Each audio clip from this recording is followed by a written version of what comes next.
Guys, crypto may be about to gain a huge use case, and this comes directly as a directive from the government.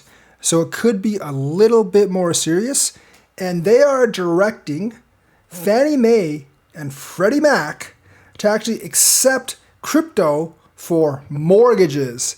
So this is a direct directive from FHFA. So they will be forced to accept it. Now, once again, because people are trying to use crypto to get generational wealth, I do not know how many of them are going to use it to pay mortgages, but it is a net positive for us, for sure. So the FHFA has instructed Fannie Mae and Freddie Mac to begin preparing to accept cryptocurrency as mortgage assets.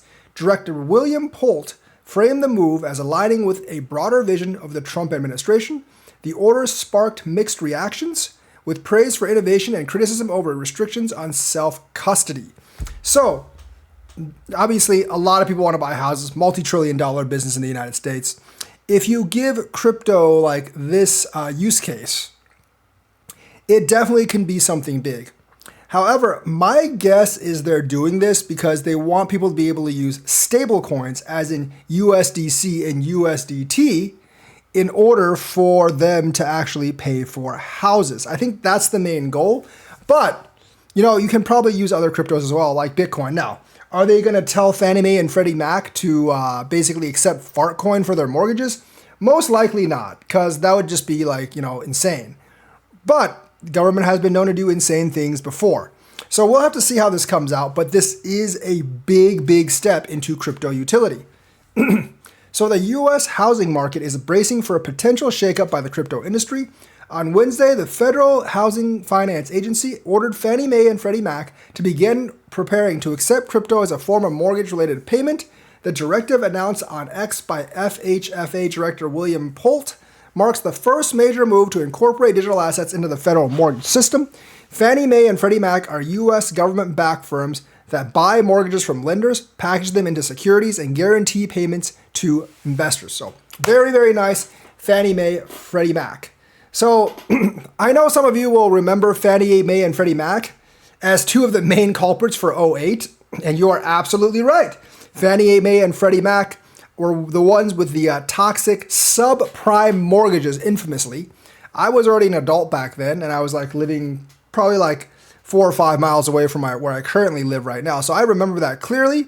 The markets got pwned. I was doing flash gaming at the time, so I was still programming games and stuff. But that was a hard time for everyone. But they were ordered to actually look at accepting crypto. Now, hopefully, this doesn't mean they'll be forced to accept Fartcoin. Otherwise, we might have another '08 situation coming up really, really fast if they actually accept Fartcoin for payments. But it does open crypto use case. I do think they will probably limit it to BTC, USD, and USDC, or some plethora of stablecoins.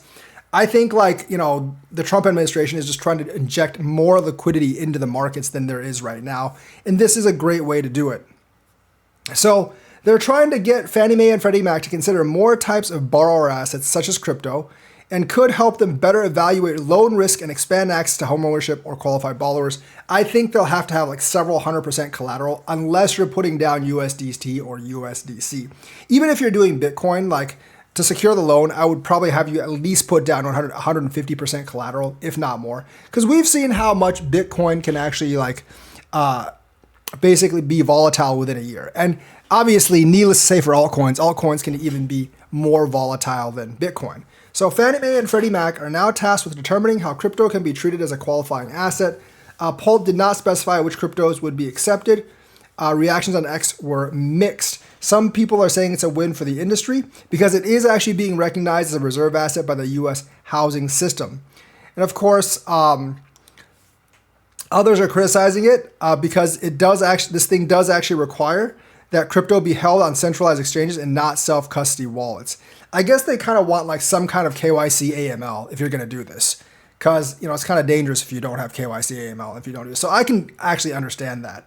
Each enterprise is directed to consider only cryptocurrency assets that can be evidenced and stored on a U.S. regulated centralized exchange, subject to all applicable laws. So basically, I think you're gonna have to custody it on a centralized exchange if you do want to do this, which may mean like you're basically limited by the assets that are on Coinbase. But Coinbase has a couple of meme coins as assets, so I would want like a lot of collateral if I were to use an actual crypto as an asset backing my loan, because otherwise, like, you know, Fannie Mae and Freddie Mac might lose a lot of money, and we, like I said, might be in the 2008 scenario again. At the same time, Housecoin, a housing theme meme coin on Solana blockchain, jumped 20% today, probably because of this news. And then some people are saying like one house equals one house coin. So it never sounded so good. Obviously, that's not going to happen because house coin is worth roughly 24 cents right now. So unless you want to buy a house for 24 cents, you're probably not going to do that. But this is excellent news for the overall crypto market. This could actually result in a huge amount of utility and could get a lot more liquidity. And it's good to see that the US housing market is looking at crypto as a reserve-backed asset. I would limit it to like Bitcoin and the stable coins at the moment, and then basically determine which other coins are worthy of this. So that's the news for today. Let me know what you think. Like and subscribe, hit that bell notifications button. Thank you and have a nice day.